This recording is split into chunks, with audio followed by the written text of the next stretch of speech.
Hello students, आज हम जो है अपना बीएड सेकेंड ईयर का जो हमारा सब्जेक्ट है नॉलेज एंड क्यूरिकुलम डेवलपमेंट, उसका जो लेक्चर नंबर 3 है उसका हम पढ़ने जा रहे हैं। उसमें ये हमारा जो है यूनिट नंबर 1 से लिया गया है और जो टॉपिक है इसका वो है हमारा सोर्सेज ऑफ नॉलेज।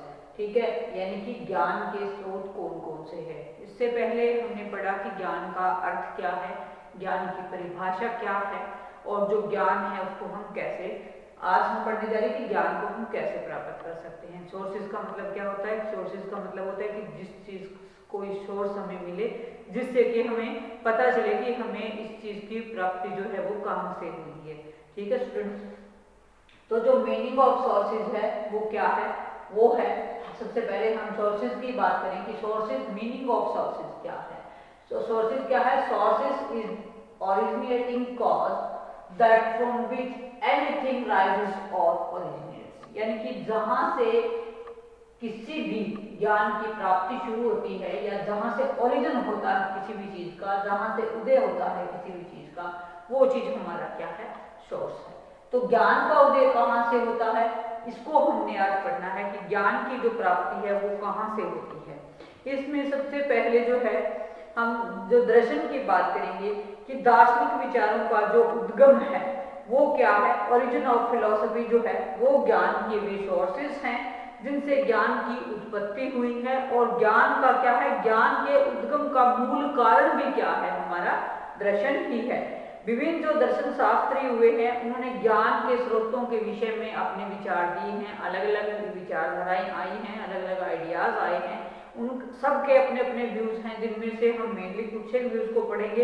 इसमें से वेदांत दर्शन के जो मेन प्रवर्तक हुए शंकराचार्य जी हुए, उन्होंने भी क्या है, उन्होंने भी ज्ञान के बारे में हमें बताया कि यह क्या है, हम सब जो क्या है अनंत शक्ति के सोर्स हैं।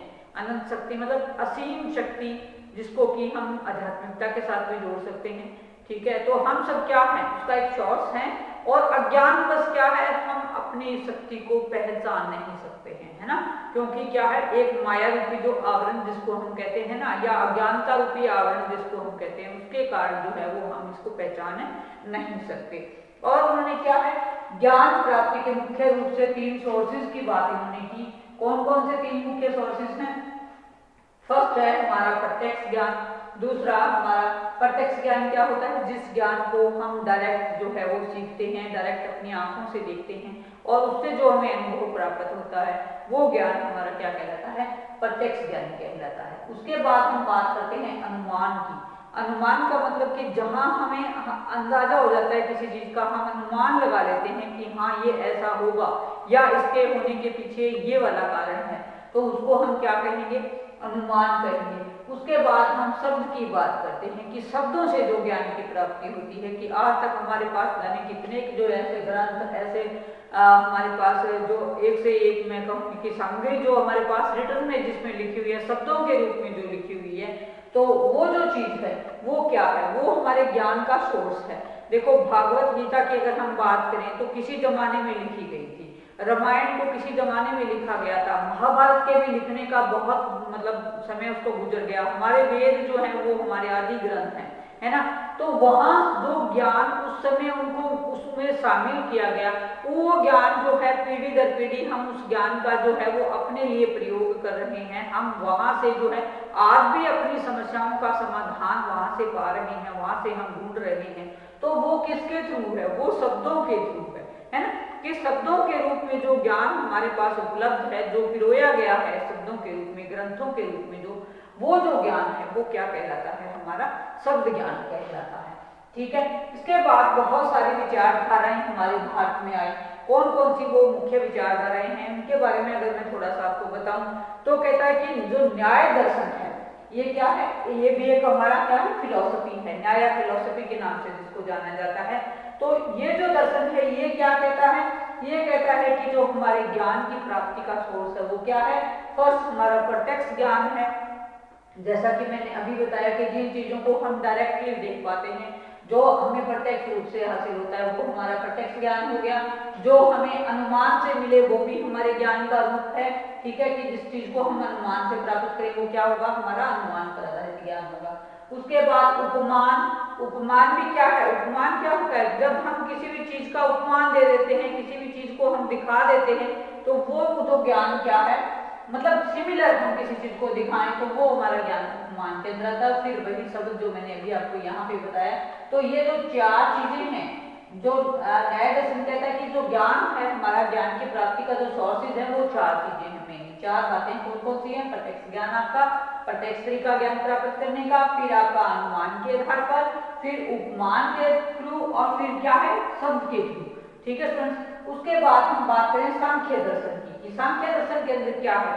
आपका प्रत्यक्ष ज्ञान है वही वाला, अनुमान और शब्द। सांख्य फिलोसफी भी एक बहुत ही जो है महान फिलोसफी हुई है हमारे भारतीय दर्शन के अंदर। ये क्या कहते हैं? ये कहते हैं कि जो ज्ञान, जो सृष्टि है, उसका जो आधार है वो क्या है? वो पुरुष है और प्रकृति है। ये जो दो चीजें से मिलकर के क्या है? सृष्टि की रचना हुई है। जो प्रकृति है और जो पुरुष है, ये जो दोनों तत्व जहां पर मिल जाते हैं, वहां पर क्या है? सृष्टि की रचना होती है। और जब व्यक्ति की बुद्धि इस पुरुष की चेतना से प्रकाशित होती है तो ज्ञान की उत्पत्ति होती है। जब क्या है कि जब व्यक्ति की बुद्धि इस पुरुष की चेतना से प्रकाशित होती है तो क्या होता है? तो वहां पर क्या है? ज्ञान की उत्पत्ति होती है। और यह दर्शन क्या है? ज्ञान के सोर्सेज के विषय में इन्हीं तीन चीजों को मानता है। कौन कौन से?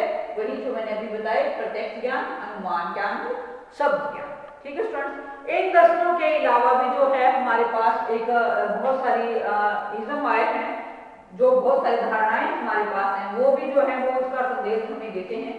सबसे पहले इसके अंदर हम बात करें, मुख्य रूप से बात करें तो आदर्शवाद की हम बात करते हैं। आदर्शवाद क्या है? आदर्शवाद एक ऐसी फिलोसफी है जो ये कहती है कि जो आपके आइडियाज हैं, जो आपके विचार हैं, वो क्या है? वो आपके ज्ञान का आधार है ना। आइडियलिस्टिक क्या कहते हैं? कि आइडियलिस्टिक कहते हैं कि जो आदर्शवाद है वो किस चीज में विश्वास रखता है? वो आइडियाज में विश्वास रखता है।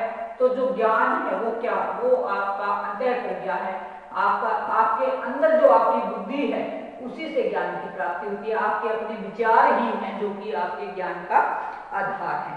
उसके बाद हम नेक्स्ट इसमें बात करें तो हम प्रकृतिवादियों की अगर लेके चलें तो प्रकृतिवादी क्या कहते हैं? वे कहते हैं कि जो प्रकृति है, जो नेचर है, वो क्या है? वो अपने आप में सर्वेसर्वा है, प्रकृति से बढ़ के कुछ भी नहीं है। और प्रकृतिवादी क्या कहते हैं कि जो हमारा ज्ञान है वो किस पर आधारित है? वो इंद्रियों पर आधारित है। कि जो काम को बच्चा करके सीखता है, उस काम को प्रैक्टिकली बच्चे को करके सिखाया जाए और उसके प्रकृति की गोद में छोड़ दिया जाए। जो महान प्रकृतिवादी रूसो हुए हैं, उन्होंने भी ये कहा है कि बच्चे को फ्री छोड़ दो, ठीक है, किसी प्रकार का जो है उसको नेचर की गोद में छोड़ दो, और जो वो शिक्षा ग्रहण करेगा वो जो है वही शिक्षा ज्ञान की प्राप्ति का आधार है।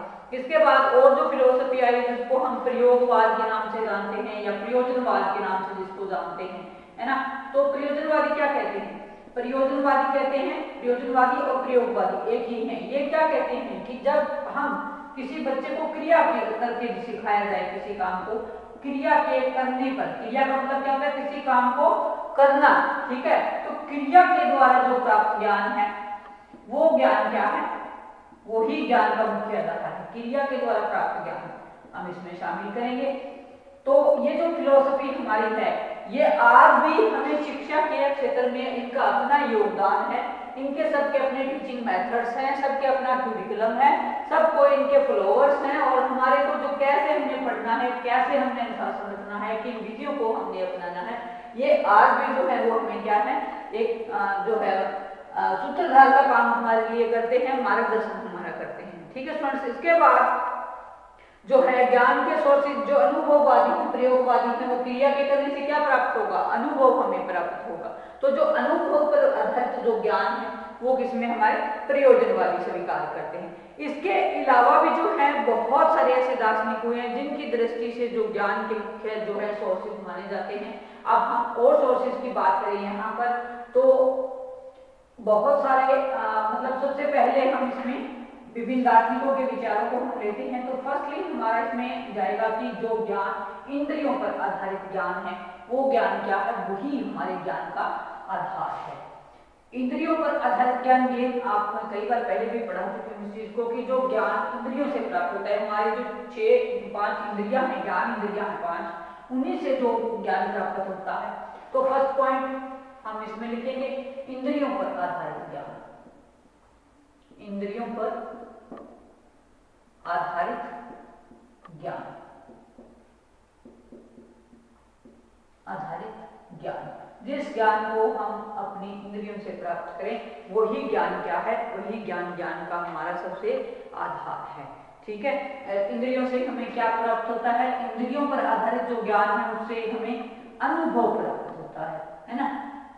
जिस काम को हम करते हैं उससे हमें क्या प्राप्त होता है, हमें अनुभव प्राप्त होता है। तो जिस चीज को हम अनुभव से अपने सीख जाए वो जो ज्ञान है हमारा, वो किसी काम को करने से होगा, है ना। किसी काम को हम एक बार करते हैं, 2 बार करते हैं, 4 बार करते हैं, तो फिर उससे जो ज्ञान हमें प्राप्त होता है वो जो ज्ञान का स्वरूप है वो क्या है, वो स्थायी भी होता है ना। क्योंकि इंसान क्या है, गलतियों का पुतला है। काम करते करते बहुत सारी गलतियां इंसान से होती हैं। हम किसी काम को एक बार करते हैं फिर उसको दोबारा करते हैं, तो जो गलतियां होने के जो एरर्स हैं वो कम हो जाती हैं हमारे, है ना।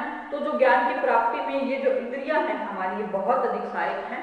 और सर्वप्रथम क्या है, जब हम इंद्रियों के माध्यम से पढ़ते हैं तो हमारे दिमाग के अंदर क्या है, एक सेंसेशन की वहां आती है, एक संवेदना आती है। और उस संवेदना से ही क्या है, संवेदना से संवेदात्मक जो अनुभव है उसी के आधार पर उस वस्तु के का जो हमें ज्ञान होता है वो हमारा ज्ञान क्या है, वो हमारा ज्ञान किसमें शामिल होता है, वो हमारा ज्ञान प्रत्यक्ष ज्ञान के रूप में शामिल होता है। क्योंकि डायरेक्ट सीखते हैं ना उस चीज को, तो वो वाला जो ज्ञान हुआ वो क्या हुआ, वो हमारा प्रत्यक्ष ज्ञान हुआ। और प्रत्यक्ष ज्ञान के अंतर्गत क्या है, व्यक्ति जो है विभिन्न वस्तुओं के विषय में बने पर्चों के आधार पर जो है ज्ञानेंद्रियों से किसी न किसी रूप में उस चीज को हासिल कर लेता है। ठीक है, अब इसमें ज्ञान के और भी बहुत सारे सोर्सेज हैं। अगर हम डिटेल में करें तो दूसरा सोर्सेज अगर हम लेके चलें तो वो हमारा कहता है कि तर्क पर आधारित ज्ञान। जिस ज्ञान को तर्क के माध्यम, तर्क पर आधारित ज्ञान, आधारित ज्ञान, ये 2 प्रकार का होता है। मेनली कौन कौन सा, पहला इसमें आपका आएगा निगमन तर्क, निगमन, और दूसरा इसमें आगमन। ये तर्क के 2 मुख्य आधार हैं। तर्क जो है वो आगमन विधि पर भी किया जा सकता है और निगमन विधि पर भी किया जा सकता है। जिस ज्ञान को हम तर्क से, तर्क वितर्क से, डिस्कशन से जिसको हम हासिल करें उसको हम जो है वो क्या कहते हैं, वो जो ज्ञान है वो ज्ञान प्राप्ति का बहुत अधिक अच्छा एक हमारा सोर्स है।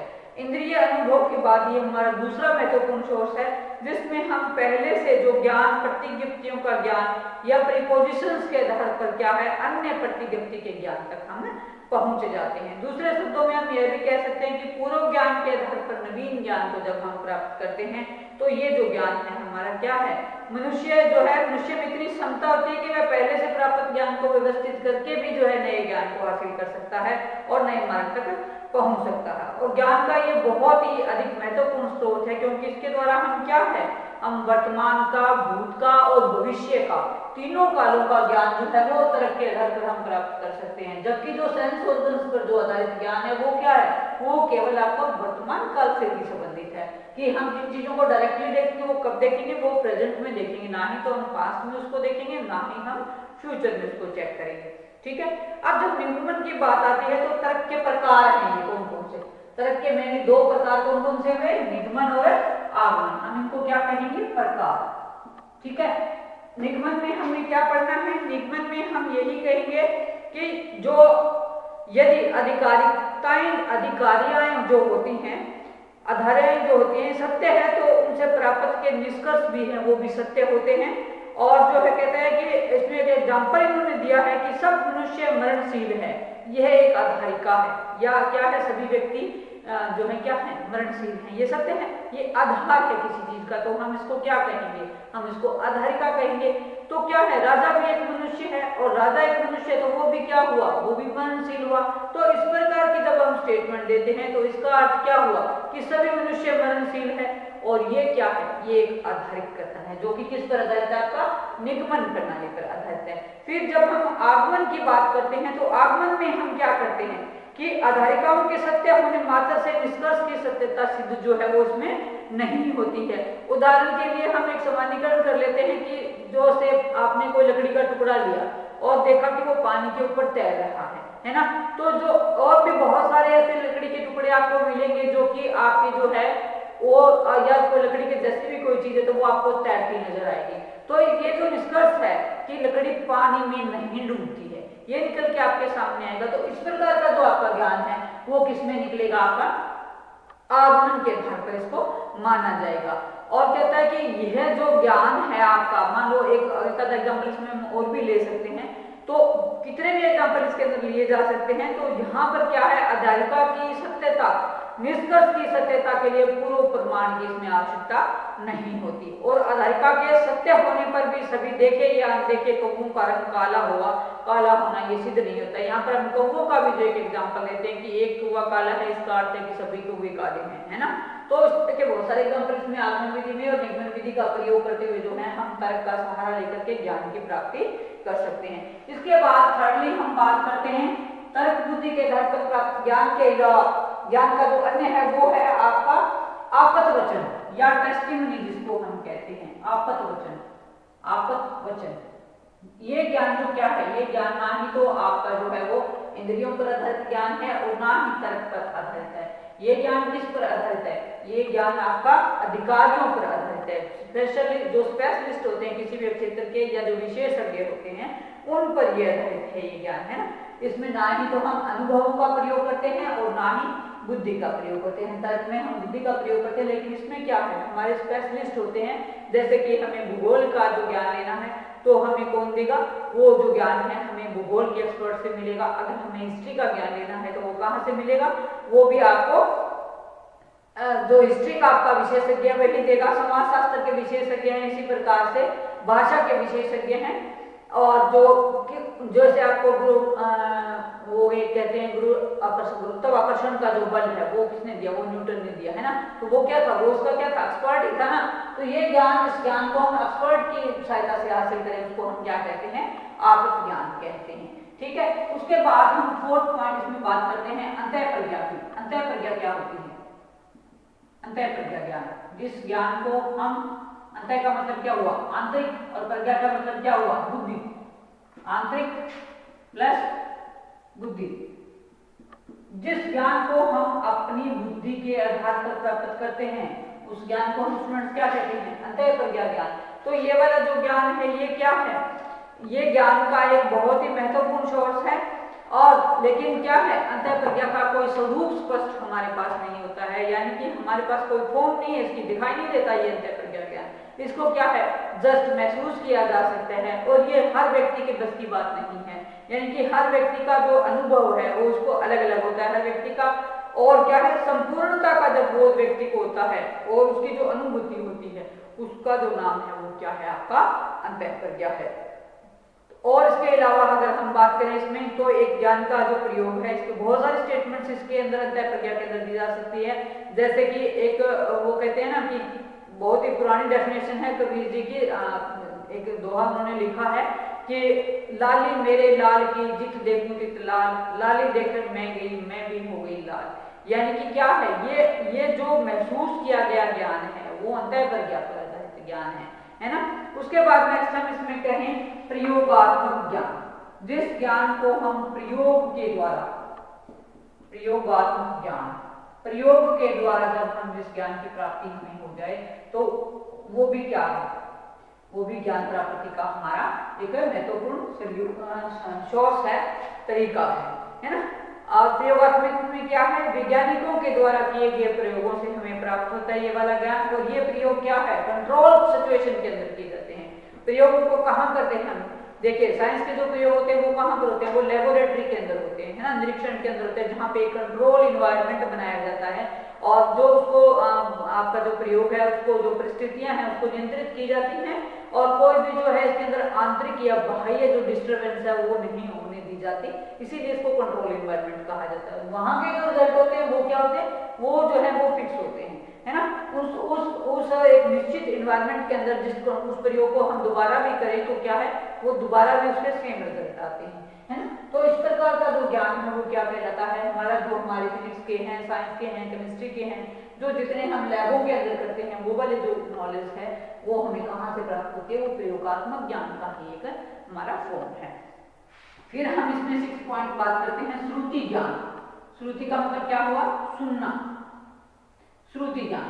श्रुति ज्ञान, श्रुति का मतलब हुआ सुनना किसी भी चीज को, जिस ज्ञान को हम सुन करके हासिल करते हैं वो ज्ञान हमारा क्या कहलाता है, श्रुति ज्ञान कहलाता है। हमारे पास आज तक जितने भी ज्ञान का जो हमारे पास अथाह भंडार होता है, जो हम आज तक बहुत सी ऐसी हमारी रीति रिवाजें हैं, हमारी कल्चर है, हमारा जो जिन चीजों को हम अपने पूर्वजों से सुन रहे हैं और आज भी जो है हम अपने जिस ज्ञान को सुन करके प्राप्त कर रहे हैं, तो वो जो श्रुतियां हैं वो भी हमारे जो ज्ञान का आधार है ना।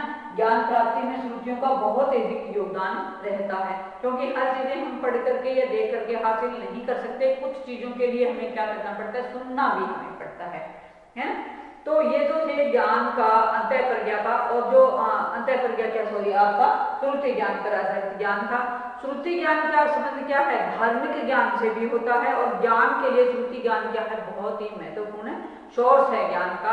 हमारे जितने पैगंबर हुए हैं, जितने हमारे ऋषि मुनि हुए हैं, उन्होंने के क्या है अनेक शक्तियां जो हासिल की हुई थी, जिससे कि जो ज्ञान वो को ज्ञान का नया जो है आगे से आगे उन्हें स्थानांतरित किया, ठीक है।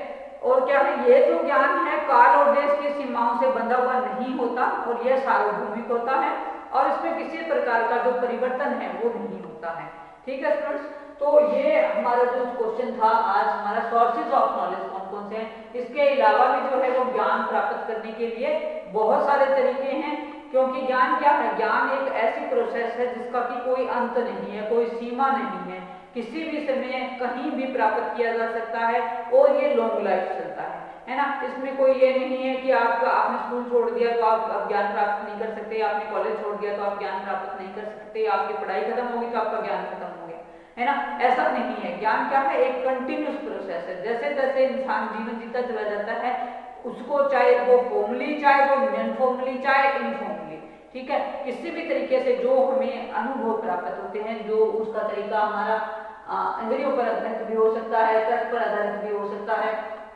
आपस वचन भी हमारे हो सकते हैं, अंतः प्रज्ञा भी हो सकती है, प्रयोग के आधार भी हो सकता है, श्रुति भी हो सकता है, ज्ञान का आधार कोई भी हो सकता है। तो स्टूडेंट्स ये था हमारा क्वेश्चन आज का, सोर्सेज ऑफ नॉलेज। आज के लिए इतना ही, थैंक यू।